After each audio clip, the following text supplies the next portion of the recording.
আসসালামু আলাইকুম। কেমন আছেন সবাই? আশা করছি সবাই অনেক ভালো আছেন। আমিও আলহামদুলিল্লাহ আপনাদের সবার দোয়া ও ভালোবাসায় অনেক ভালো আছে। আজকে সকাল থেকেই ভিডিওটা শুরু করলাম। আজকে সকালের নাস্তায় ছিল পাউরুটি আর হচ্ছে চা। সকালবেলার নাস্তাটা শেষ করে এরপর চলে এসেছে রান্নাবাড়া করার জন্য। এখানে হচ্ছে আম্মু সব কিছু সুন্দর মতো গুছিয়ে নিয়েছে। আজকে আম্মু রান্না করবে হচ্ছে পটল ভাজা, লাউ ভাজি আর হচ্ছে কচু দিয়ে ইলিশ মাছ রান্না। তার সাথে থাকবে আমডাল। রান্নার জন্য যা যা লাগবে প্রথমেই সব কিছু একদম সুন্দর মতো গুছিয়ে নিয়েছে। আমার আম্মু সবসময় রান্নার আগে সব কিছু সুন্দর মতো গুছিয়ে নেয়, তাহলে আম্মুর রান্নাবাড়া করতে অনেক বেশি সুবিধা হয়। এই জন্য সব কিছু প্রথমে গুছিয়ে নিয়েছে। এখন হচ্ছে লাউ ভাজিটা করবে, তো এই জন্য প্রথমে লাউটাকে একদম কুচি কুচি করে কেটে নিয়েছে। কেটে তারপর ধুয়ে এখন হচ্ছে বসিয়ে দিয়েছে। তারপর পরিমাণ মতো কাঁচামরিচ দিয়ে দিচ্ছে। এরপর হালকা পরিমাণে একটু হলুদ গুঁড়ো দিয়ে দিচ্ছে। আর এই লাউ ভাজিটা খেতে কিন্তু অনেক বেশি মজাদার। এটা কিন্তু আমরা মাঝে মাঝেই রান্না করে থাকি। আমাদের কাছে তো ভীষণ ভালো লাগে।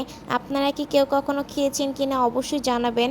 তারপর হচ্ছে এখানে পরিমাণ মতো লবণ দিয়ে ভালো মতো এখন সিদ্ধ করে নেবে। আর এই চুলায় এখন হচ্ছে কচুটা ভালো মতো সিদ্ধ করে নেবে। এইদিকে হচ্ছে লাউটা পরিমাণ মতো সব কিছু দিয়ে এরপর হচ্ছে কিছুক্ষণের জন্য ঢেকে দেওয়া হয়েছিল। এখন হচ্ছে একদম ভালো মতো নাড়াচাড়া করে নিচ্ছে। এই তো এখন হচ্ছে একদম সুন্দর মতো নাড়াচাড়া করে নিচ্ছে। হালকা পরিমাণে একটু যখন নাড়াচাড়া করবেন তখন দেখতে পারবেন হলুদ আর যে লবণটা ছিল সেটা একদম লাউয়ের সাথে মিশে যাবে। যেহেতু হলুদ আর লবণ দেওয়ার পর আর নাড়াচাড়া করা হয়নি, একদম ঢেকে দেওয়া হয়েছিল, তো এই জন্য এখন হচ্ছে নাড়াচাড়াটা একটু ভালো মতো বা সুন্দর মতো দিয়ে দিয়েছে।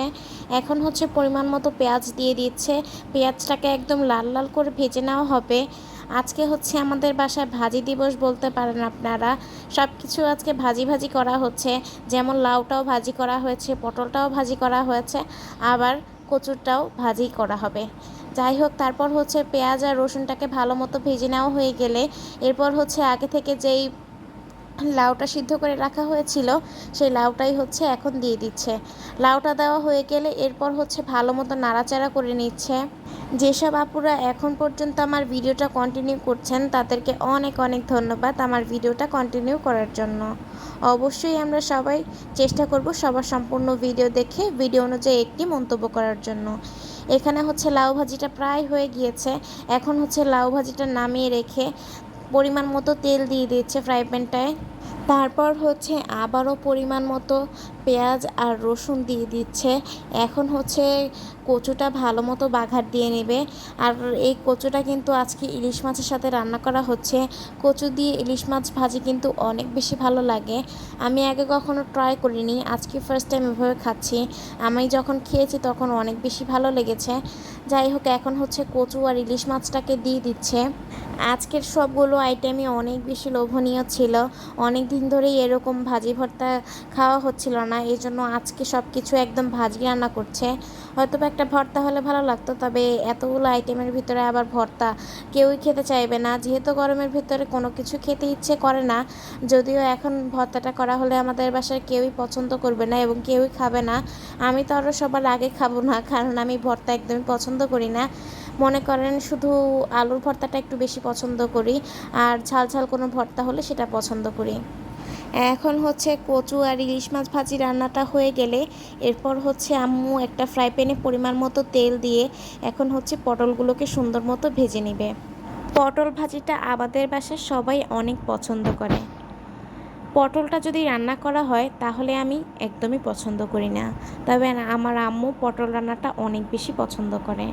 আমার কাছে কেন যেন কোনো তরকারি রান্না করলে একটুও ভালো লাগে না, আমাকে যদি ভেজে দেওয়া হয় তাহলে আমি অনেক বেশি পছন্দ করি। কেন যেন কোনো তরকারি রান্না খেতে আমার একটুও ভালো লাগে না, একটু ভুনা ভুনা টাইপের তরকারি খেতে আমার কাছে অনেক বেশি ভালো লাগে। যাও আগে মাছ মাংস তরকারি খেতে পারতাম, কিন্তু এখন মোটেও খেতে পারি না। অনেক পরিমাণে রোদ, অনেক পরিমাণে গরম। এই গরমে আমার কেন যেন কোনো কিছুই খেতে ইচ্ছে করে না, শুধু মন চায় একটু পানি জাতীয় কিছু খাই।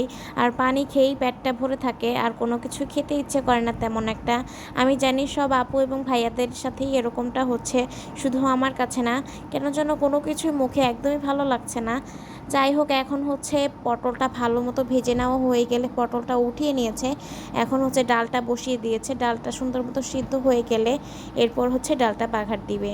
এখানে হচ্ছে পটল ভাজি ছিল, তারপর এই দিকে ছিল হচ্ছে লাউ ভাজি, আর ওই দিকে ছিল হচ্ছে ইলিশ মাছ দিয়ে কচু রান্না। ভালো থাকবেন সবাই, আল্লাহ হাফেজ।